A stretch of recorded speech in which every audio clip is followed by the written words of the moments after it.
여러분 안녕하십니까? 진성호입니다. 추미애 법무부 장관이 윤석열 검찰총장을 무시하고 검찰 고위간부 인사를 전격적으로 단행했습니다. 자, 심야에 인사를 단행한 이유는 뭘까요? 지금 청와대 의혹을 수사 중인 윤석열 검찰총장의 오른팔 왼팔이 모두 잘려나갔습니다. 윤석열 측근의 대학살이라고 언론들은 지금 보도하고 있습니다. 오늘 이 검찰의 간부를 인사하는 과정을 보면 석연치 않은 곳이 한두 군데가 아닙니다. 불법 소지도 있습니다. 자, 이제 검난이 일어날지도 모르겠습니다. 그렇지만 제가 부탁드리는 것은 윤석열 검찰총장은 절대 사표를 던지지 마시고 계속 버티면서 이 수사를 진행해 달라는 것입니다. 진성호의 융단 폭격 시작합니다. 추미애 법무부 장관을 융단 폭격합니다. 방송에 앞서 아직 진성호 방송에 구독자가 아니신 분들은 붉은색 구독 버튼 꾹 눌러주시기 바랍니다. 더 좋은 방송으로 보답하겠습니다. 자, 오늘 추미애 장관이 이 윤석열 검찰총장을 소환했습니다. 불렀습니다. 9시 30분쯤 연락을 해서 10시 30분쯤 보자고 했습니다. 물론 윤석열 총장은 거절했습니다. 자, 11시에 검찰 인사위원회가 열리는데 10시 반에 보자고 한 건 뭡니까? 긴급 호출한 겁니다.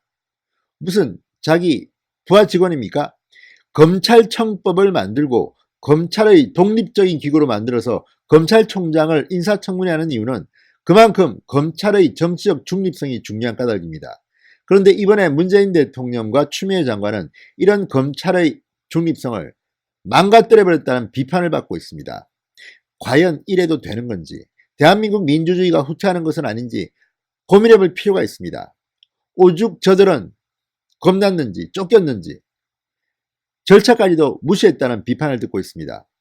통상적으로 검찰 고위간부 인사를 하게 되면 자, 실무 책임을 맡는 법무부의 검찰국장과 검찰총장의 바로 다음에 있는 넘버 2 대검 차장검사가 만나서 실무적인 조율을 몇 번 하고 그 다음에 마지막에 법무부 장관과 검찰총장이 만나서 협의를 합니다.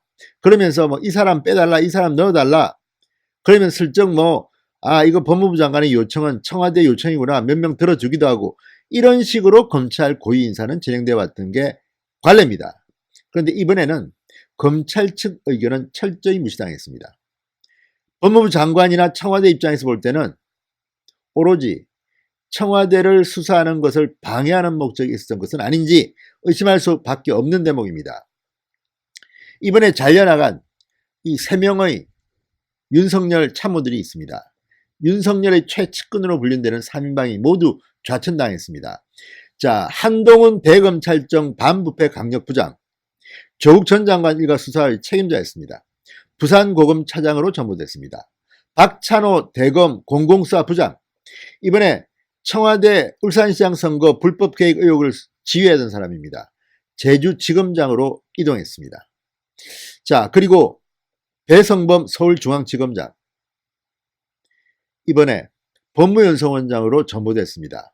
표면적으로는 고검장급으로 승진했지만 서울지검장보다는 한직입니다. 좌천이라고 볼 수도 있습니다. 자, 이렇게 청와대와 조국을 수사하던 핵심 3인방을 모두 잘라내버렸습니다. 그리고 이 자리에 이성윤 검찰국장을 서울중앙지검장으로 임명했습니다. 자, 이성범 법무부 검찰국장. 자, 이 국장은 조국 전 법무부 장관이 임명될 즈음 대검 간부에게 조국 전 장관 수사에서 윤석열이 손을 떼야 한다는 그런 제안을 했던 인물입니다. 노무현 정부 청와대 특감 반장 시절 문재인 대통령과 함께 근무했던 인물입니다. 문재인 대통령의 경희대 후배입니다. 이런 인연으로 친문인사로 분류되는 이성윤 국장이 이번에 서울중앙지검장으로 왔습니다. 자, 저런 거에서 제안하고 싶습니다. 이제 윤석열 검찰총장은 본인이 검찰총장이지만 서울중앙지검장 역할도 해야 된다. 대검 간부 역할도 해야 된다. 이렇게 이야기하고 싶습니다. 물론 검찰이 그렇게 호락호락한 조직이 아닙니다. 청와대와 법무부 장관이 점령군처럼 들어가서 이렇게 막 칼질을 하는 추미애 장관의 칼춤에 놀아날 사람들이 아니란 말입니다. 지금 오늘 오전까지 청와대 법무부 분위기를 보고 검사들이 부글부글 끓고 있었답니다. 그러면서 나온 이야기들은 절대 윤석열 총장은 사표내서는 안 된다. 대개 보면 이럴 때 법무부 장관과 이 검찰총장이 인사로 부딪히면 과거에 송광수 검찰총장이 그랬습니다. 강금실 장관의 독단적인 인사에 사표냈습니다. 들이받았습니다. 이러지 말고 버티라는 겁니다. 윤석열 총장은 사표내면 안 됩니다. 강제로 잘리면 좋습니다. 그러면 국민적인 영웅이 됩니다. 지금은 설령 기분이 나쁘더라도 화가 나더라도 참아야 됩니다. 그 뒤에는 검사들이 있습니다. 물론 대한민국 검사 과거에 욕도 많이 듣고 비판도 많이 받았습니다. 권력의 신여라는 이유 때문이었습니다. 그런데 이번은 다릅니다. 그 반대 이유로 청와대와 정권 권력을 수사한다는 이유로 이렇게 좌천을 당하고 대학살을 당한다면 제2, 제3의 윤석열이 나옵니다. 자, 이번에 많이 바꿨지만 새로운 사람들이 꼭 문재인 대통령의 꼭두각시처럼 일하지는 않을 겁니다. 그렇게 믿고 싶습니다. 자, 지금 정권 이제 후반기입니다. 문재인 대통령은 하산을 하고 있습니다. 이럴 때 검찰이 청와대 비위 맞추는 수사를 해서 그동안 잘해왔던 수사를 덮어버리고 뭉개버리고 청와대는 죄가 없다고 과연 말할 수 있겠습니까? 윤석열 검찰총장에 주어진 숙제는 이제 더 힘들어졌습니다. 자신들의 측근들이 정의를 위해서 일하던 그 자리에 누군가 새로운 사람들이 왔습니다. 그래도 이겨내야 합니다. 지금 대한민국의 명운이 달려있는 이 청와대 의혹들 그냥 덮어버릴 수는 없지 않습니까? 아무튼 내일부터 검찰이 어떤 일이 벌어질지 한번 지켜보겠습니다.